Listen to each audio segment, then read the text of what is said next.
December 8th. What the hell? I exclaimed, quickly spinning around. Who are you? What are you doing out here? He replied as he stepped under the protruding roof, his head and his shoulders dusted with snow. He wore a green raincoat, the hood pulled back, and carried a large metal snow shovel in one hand, which he brandished at me ever so slightly to accentuate his words. I was just checking on my car, I hesitantly explained. Mr. Seguara, that's it. He just invited my therapist and I to dinner. You sure you want to accept? He grunted, and I waited for elaboration, but it didn't come. So I decided to probe. What do you mean? Do you think we should go back out into that? I said, gesturing to the snow. I'd think about it if I were you, he grumbled. Then, without any further explanation, he turned back into the storm and left me standing there, alone and confused in the cold. I turned back to the house and then jumped once more as I saw Matoshi standing just inside the area protected by the roof. He was holding a lit cigarette, and when I saw him, he took a drag and let out a puff of smoke. Is everything in order? He asked. Yeah, looks good, I replied, internally reprimanding myself for my skittishness. Hey, who was that guy back there? Seemed homeless or something. Said we should keep driving. Oh, that's probably Jacob. He's my brother. I pay him to do some odd jobs, he told me. You're not thinking about following his advice, are you? Yeah, I don't think so, I shook my head. That'd be suicide. I'm glad, he replied. He didn't say anything for a few moments, then continued. You may be here for a while. When it snows like this, the plows are in no hurry to get this far up into the mountains. How long do you think it'll be? I asked. I mean, I'd prefer to be home sooner rather than later. I'm not sure how likely that'll be, Matoshi replied, with an air of apology, taking another drag of the cigarette. There's no way to tell for sure, but if I had to guess, I'd say at least 3 or 4 days. I sighed. Sorry, I guess. Don't be ridiculous. It'll be enjoyable to have some company, he said, patting my shoulder, and I suddenly realized this exchange wasn't quite in character with the goofy, energetic man that had invited us to dinner. With my recollection of his initial personality, I also remembered my mistrust of him, mentally berating myself for lowering my guard to a possible fabricated interaction.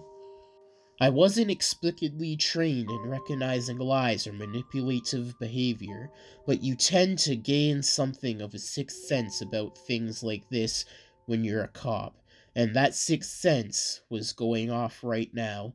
Let's head back inside, I said, cautiously, and I noticed an ever so slight twitch in his left eye when I said it. Let's, he replied and stepped aside to allow me to pass first.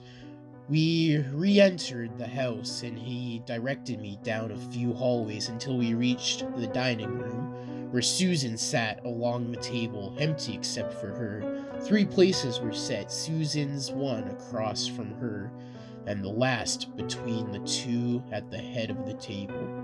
There was no food out, but the aroma of cooking meat wafted from a kitchen somewhere deeper in the house and reminded me of how hungry I was. I hadn't noticed in the face of the blizzard, but I was starving. I told myself to make sure not to eat until I saw our host do so, and joined Susan at the table. Everything all right? She asked, and I nodded. Seems like we might be here a bit longer than expected, I told her. You might want to tell your shrink buddies we're not coming. It looks like it'll be almost a week before we can get out of here. I've tried, still no signal, she replied. She glanced over to Matoshi to ask him to borrow a phone, but he had disappeared. Where'd he go? She asked, and right as the words left her mouth, the doors at the end of the room opened and he returned. I apologize, I have heart medication I must take before every meal, he informed us, returning to his seat at the head. Dinner will be coming momentarily. What were you saying? Oh, it's nothing, Susan began, but I interrupted before she could continue. No, I think we should ask him, I said.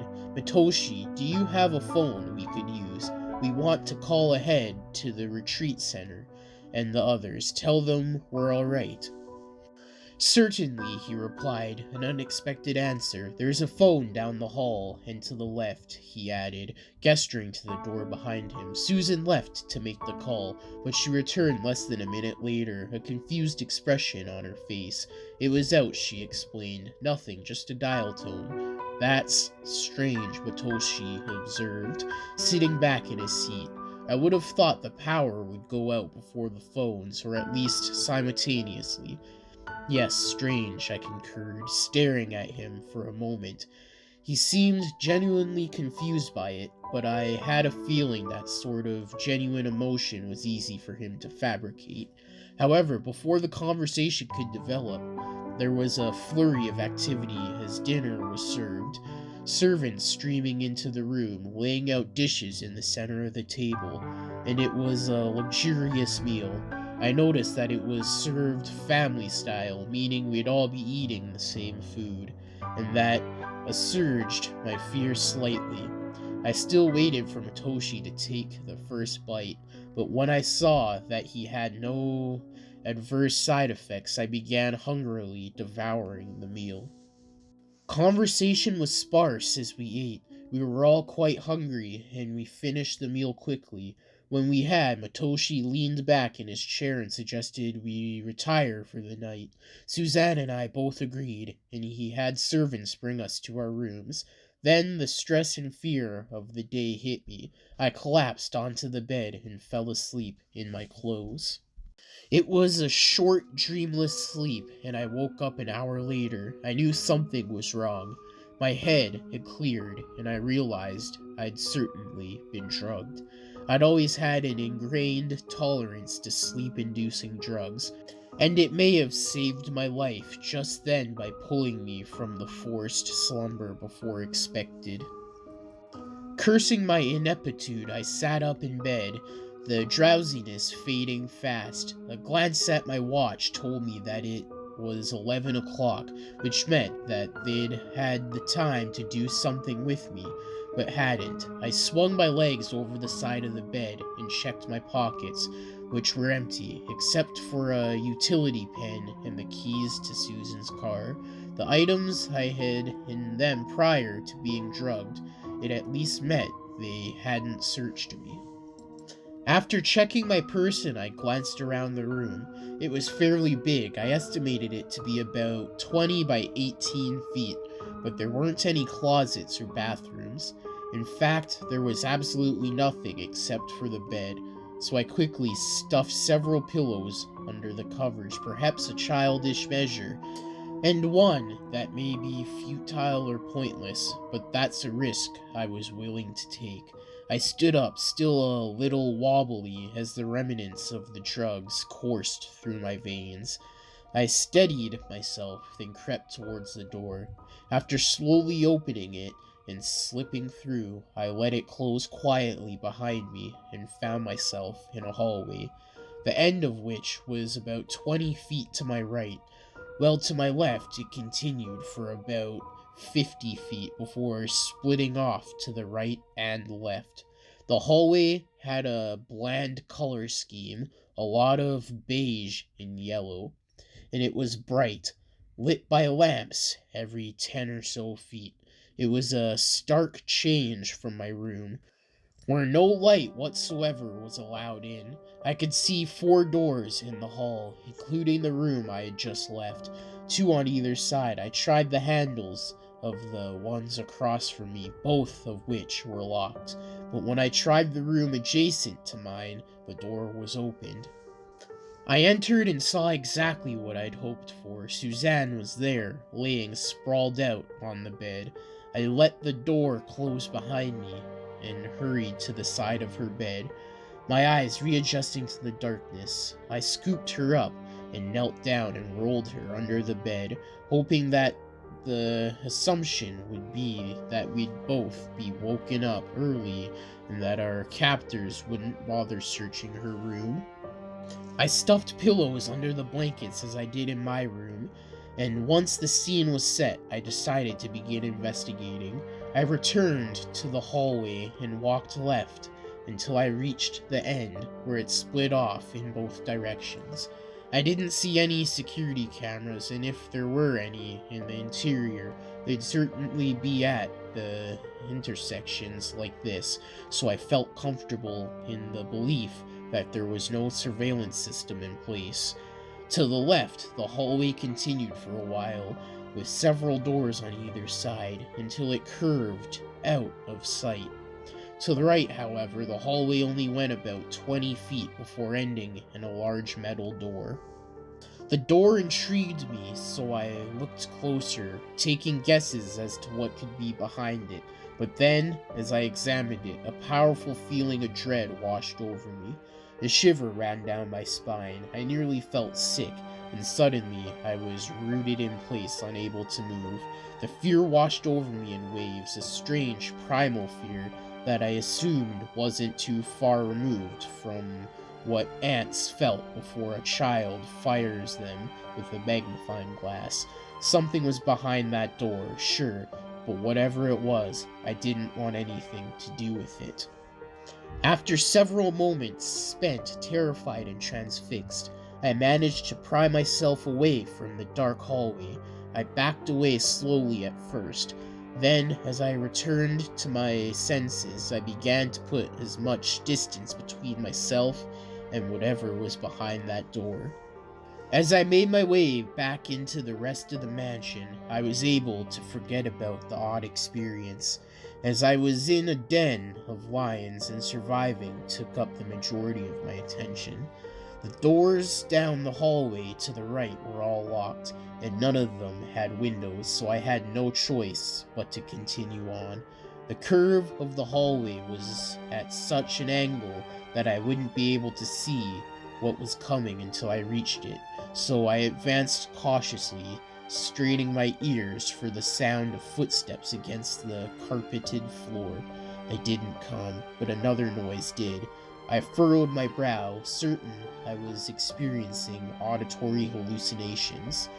As the strains of an orchestra playing classical music were reaching my ears, the notes came from somewhere beyond the curve of the hallway, over to the left, so I continued that way, my senses all the more heightened. Then I stopped walking. No, I muttered to myself, as I came to the realization I'd already seen something tonight that would explain the presence of classical music, but it couldn't be. I rounded one final bend to see two large oak doors, the sound of the music obviously emanating from behind them. I tested the handle, and it wasn't locked, so with a deep breath, I opened the door. I stepped into the ballroom that Matoshi had shown Susan and I earlier, but there was one notable difference. As we'd seen it when we first arrived at the mansion, dozens of masked dancers swayed back and forth to the music. Some were paired off, some danced alone, but all were masked, and all danced rigidly, dancing like those forced to, not like those who danced by choice. They continued to dance even after I entered, not acknowledging my presence whatsoever. As I wandered through the crowd at first, I thought they might just be ignoring me, absorbed in their evening, but before long I bumped into one of them. He didn't miss a beat, recovering and continuing the dance without a wayward glance. Confused, I said, "Hello." Nobody replied. I whirled around confused as the crowd of masked, well-dressed dancers continued their slow waltz. I approached one of the dancers and asked, "What's going on?" When she didn't reply, only continued dancing, I grabbed one of the dancers and shook her by her shoulders. "What is this place? Why are you here? What are you doing?" With harsh, jerky movements, she broke free from my grip and resumed dancing, hurrying to catch up with the others as to not fall behind. I stared at her for a moment, an inkling of fear making its way into my emotions. The music began to grow in intensity. I spun around frantically, trying to find any indication as to what any of this could possibly mean. There was nothing, only masked dancers rhythmically swaying and stepping, all with a panicked, terrified look in their eyes. And me. Hey guys, thank you for listening to today's Creepypasta, and I hope you enjoyed. I do have a podcast called The Murder House Radio Show.